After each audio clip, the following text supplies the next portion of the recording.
A photograph, torn at the edges, shows a group of German tank commanders laughing beneath the shadow of a battered Sherman tank.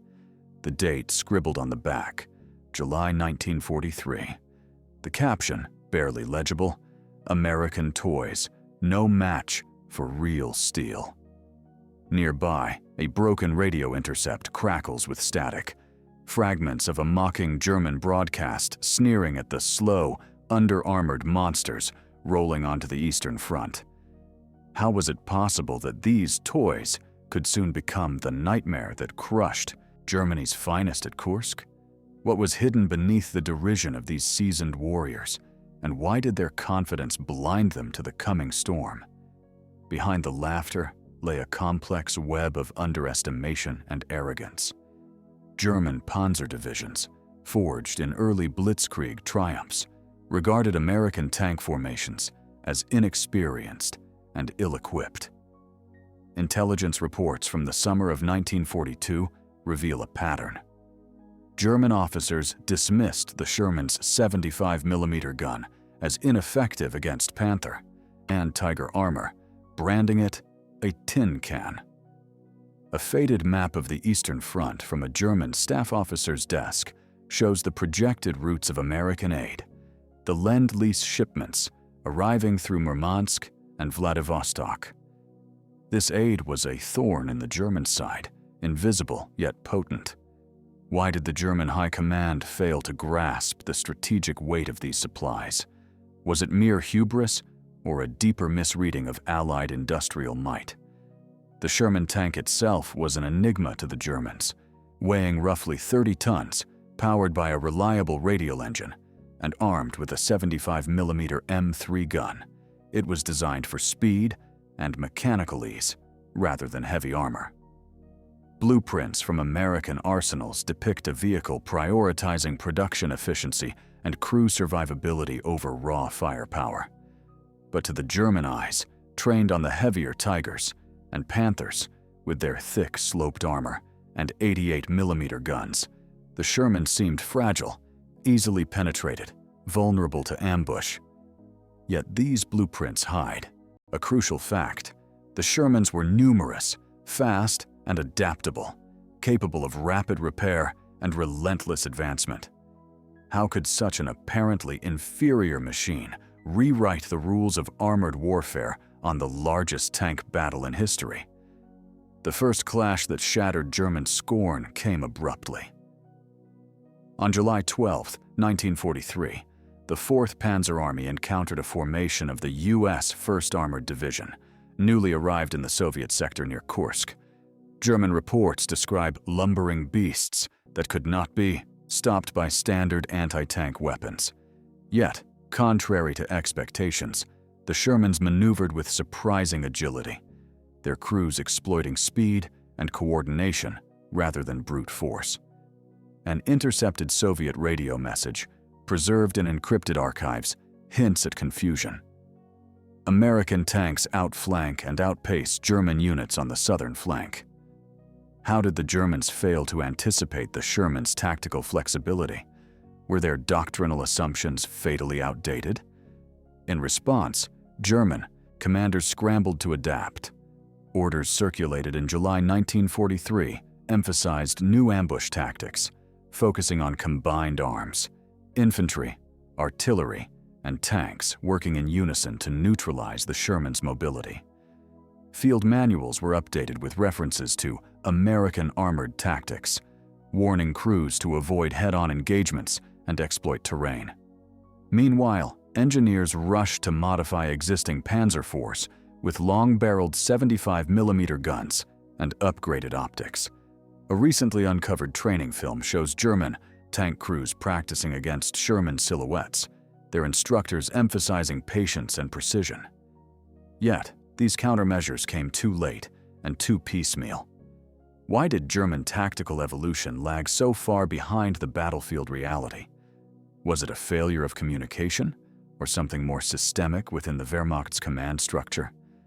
The climax unfolded over 2 weeks in July 1943, as the Kursk salient became a furnace of steel and fire. German forces, despite numerical superiority in Tivopol, tanks found themselves outmaneuvered and outgunned by waves of Shermans, supported by Soviet T-34s and relentless artillery barrages.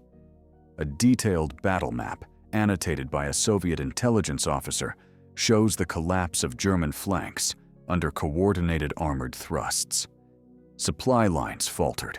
Fuel shortages hampered Panther deployments.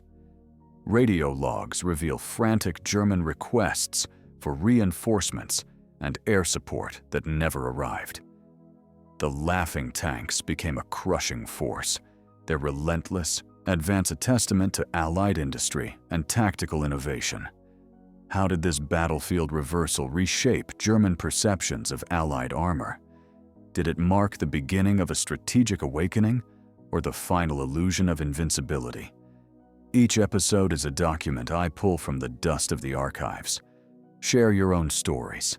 Many of you have relatives who lived through that time, and your words help connect personal memory with archival evidence. Stay curious.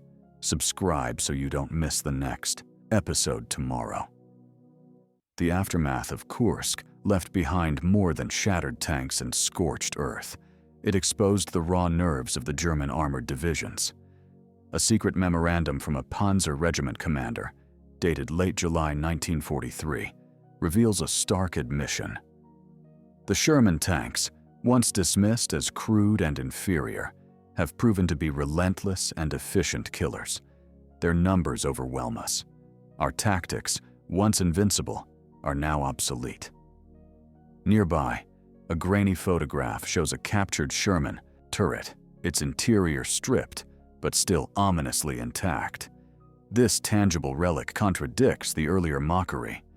Was the German command blinded by their initial contempt?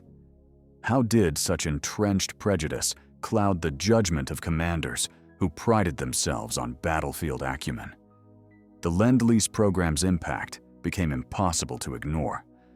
While German strategists focused on the qualitative superiority of their Panthers and Tigers, the sheer volume of Shermans flooding the Eastern Front tipped the balance. Shipping manifests from 1942 to 43, recently declassified, detail thousands of M4 tanks delivered to Soviet allies, along with spare parts and ammunition. The logistical advantage was stark. American factories churned out Shermans faster than German factories could replace losses. A faded photograph from a Soviet tank depot shows rows upon rows of freshly arrived Shermans, gleaming under the harsh sun. Yet German intelligence reports underestimated this influx, noting only minor American assistance. Why was such a decisive factor so consistently minimized in German war planning?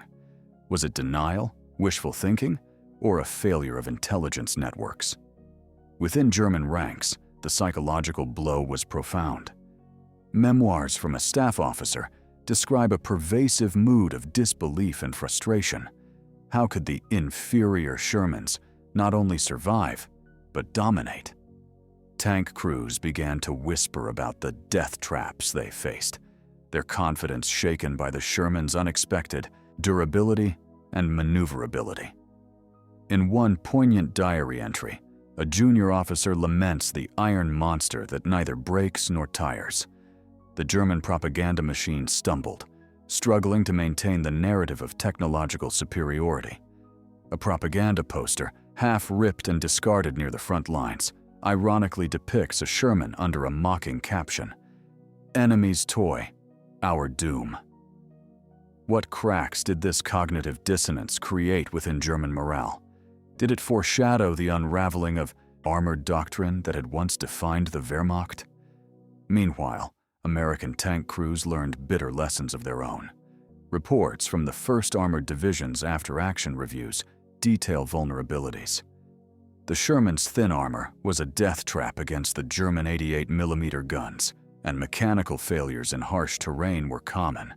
Yet, crews adapted quickly, employing tactics that leveraged their strengths: speed, numbers, and coordination with infantry and artillery. A rare color photograph captures a Sherman unit advancing through a rain-soaked field, smoke curling from its exhaust, the crew's faces tense but resolute. These adaptations, often improvised in the heat of battle, gradually eroded German tactical advantages. How did this evolving synergy between American technology and tactics tip the scales so decisively? Was it simply numerical superiority, or a deeper evolution of combined arms warfare? The German High Command's response grew increasingly desperate. Orders circulated to prioritize the deployment of heavier tanks and tank destroyers, hoping to blunt the Sherman tide. But production bottlenecks, fuel shortages, and Allied bombing raids hampered these efforts. An intercepted communication from a German logistics officer reveals grim realities. Our factories cannot keep pace. The Shermans come in waves. We cannot stop them. A detailed map of Allied bombing runs over German industrial centers, underscores the strategic chokehold strangling tank production. Yet, despite these challenges, German commanders clung to the belief that superior training and technology could still win the day. Was this stubbornness a fatal flaw, or a calculated gamble that underestimated the Allies' resolve and resources?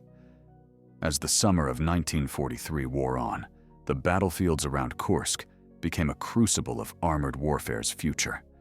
The Sherman, once mocked, had proven its worth, not through any single technological marvel, but through relentless production, adaptability, and evolving tactics.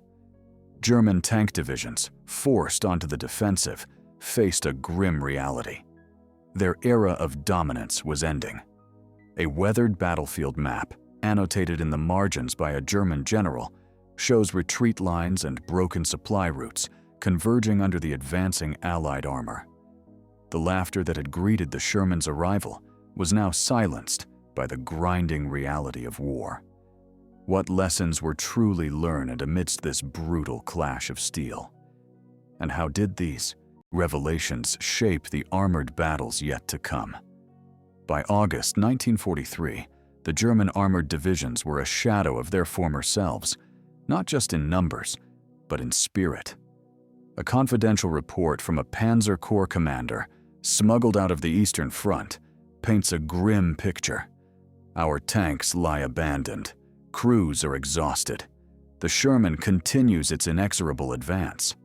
The report is accompanied by a photo of a shattered Panther hull, half buried in mud, its turret blown off, a stark symbol of a lost era.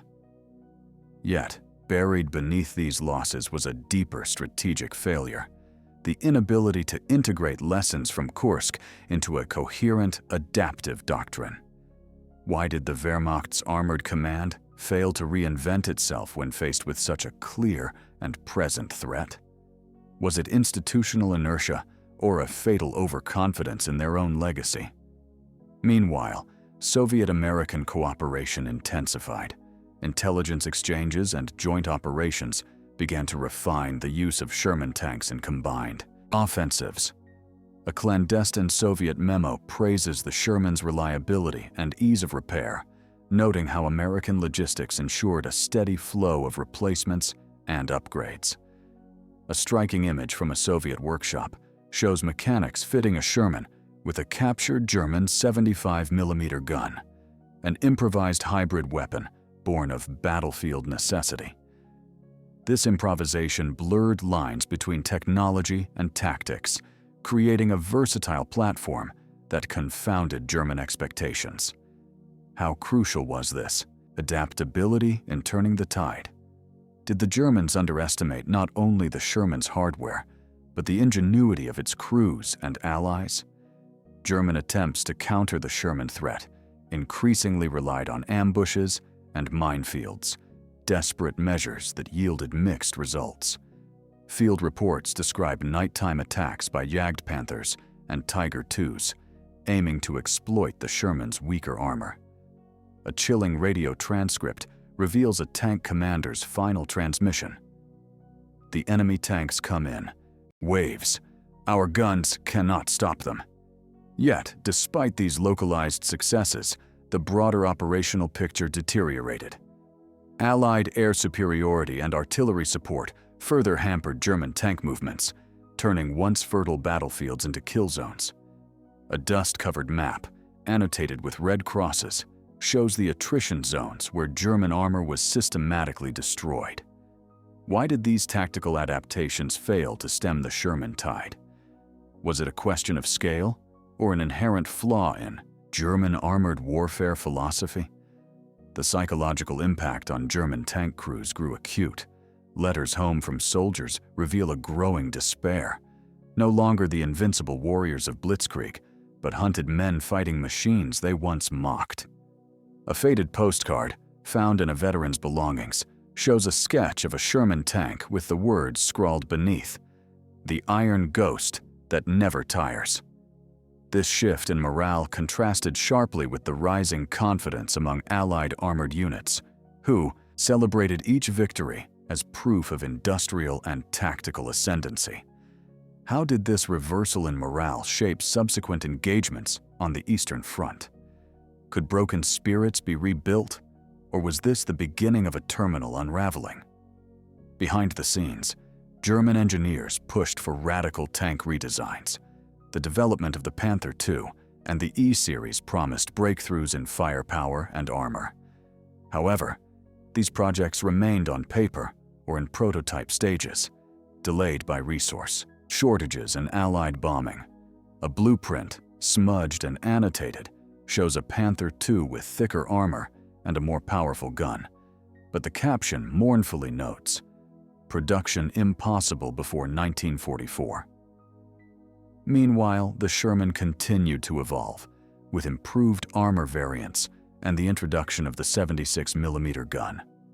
Why did German technological innovation falter under pressure while Allied designs rapidly adapted? Was it a failure of industry, leadership, or something more systemic? As autumn fell over the Eastern Front, the balance of armored power had irrevocably shifted. The Sherman tank, once the butt of German jokes, had become the spearhead of Allied offensives, a symbol of relentless industrial might and tactical evolution. A final photograph from the period captures a line of battered Shermans rolling through a devastated village, their crews weary but unbroken. The echoes of German laughter had long faded, replaced by the harsh reality of defeat. What did this transformation reveal about the nature of warfare in the 20th century? And how did the Kursk battle serve as the grim prologue to the armored conflicts that would define the rest of the war? In the cold light of late 1943, German command documents reveal a reluctant acknowledgement. The Sherman was no mere toy, but a formidable instrument of war, one that had shattered long-held assumptions. A classified communication from a division chief of staff laments, "Our tanks cannot withstand the relentless push. The enemy's Dassault production outstrips our losses." Nearby, a faded propaganda leaflet, discarded in a field hospital, depicts a Sherman tank advancing under the Soviet flag, a bitter symbol of Allied unity and industrial power. This admission was more than tactical, it was existential. How deeply did this realization shake the foundations of German military pride? Could a force so confident in its armor adapt quickly enough to survive the escalating conflict?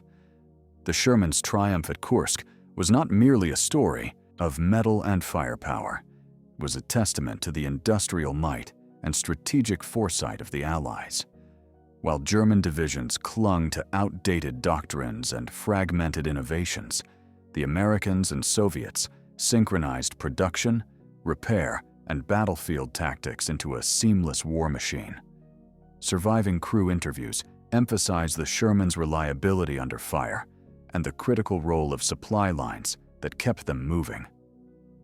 A rare color film, recently uncovered, captures the camaraderie and grim determination of Sherman crews as they push forward through rubble and shell fire. What was the hidden cost behind this relentless drive? And how did the Sherman's legacy influence post-war armored development across both East and West? The once dismissive German laughter had turned to silence, replaced by a grudging respect and a painful reckoning with the changing face of mechanized warfare. Kursk was not merely a battle won or lost, it was a pivot point where Allied industrial scale and tactical innovation collided with German tradition and technological pride. A final annotated map from the German General Staff marks the retreat lines and lost ground, a stark record of a turning tide. The Sherman, underestimated and mocked, had become the hammer that crushed the myth of German armored invincibility. What lessons from this brutal chapter remain hidden in the shadows of history? And how does the story of the Sherman at Kursk challenge our understanding of power, resilience, and adaptation in war?